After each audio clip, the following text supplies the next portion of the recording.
Impress হয়ে যায়। হ্যাঁ, ফার্স্ট ইমপ্রেশনটা তার খুব ভালো, খুব ভালো। উনি মুসআব ইবনে উমাইরকে পাঠালেন এবং যেই প্ল্যান সেই কাজ। উনি যে পুরো মদিনা কাঁপায় ফেলছেন মাশাআল্লাহ। মদিনার ঘরে ঘরে উনি ইসলামের বার্তা পৌঁছে দিয়েছেন এবং স্বয়ং রাসূলুল্লাহ সাল্লাল্লাহু আলাইহি ওয়াসাল্লামের আগে তিনি মদিনাতে জুমার নামাজ পড়েছিলেন। কারণ জুমার বিধান আসছে, কিন্তু মক্কা এমন একটা ল্যান্ড যেখানে এখনো জুমা পড়া আবশ্যক হয় নাই, চারদিকে কুফর বেষ্টিত।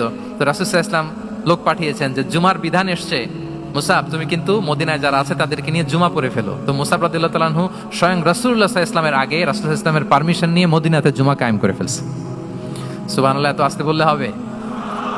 সুবহানাল্লাহি ওয়া বিহামদিহি। দেখেন, উইজডম ড্রিভেন পার্সোনালিটির অধিকারী ছিলেন, প্রজ্ঞার অধিকারী ছিলেন, অন্য কাউকে পাঠাননি। কাকে পাঠিয়েছেন? মুসআব ইবনে উমাইর। তাহলে উনি যেই কাজটাই করতেন, যেটা বলতেন, যেটাতে এঙ্গেজ হতেন, এর নেপথ্যে প্রজ্ঞা ছিল। কি ছিল ভাই? উইজডম ছিল। আল্লাহ যেন সেই উইজডম আমাদেরকে দান করেন।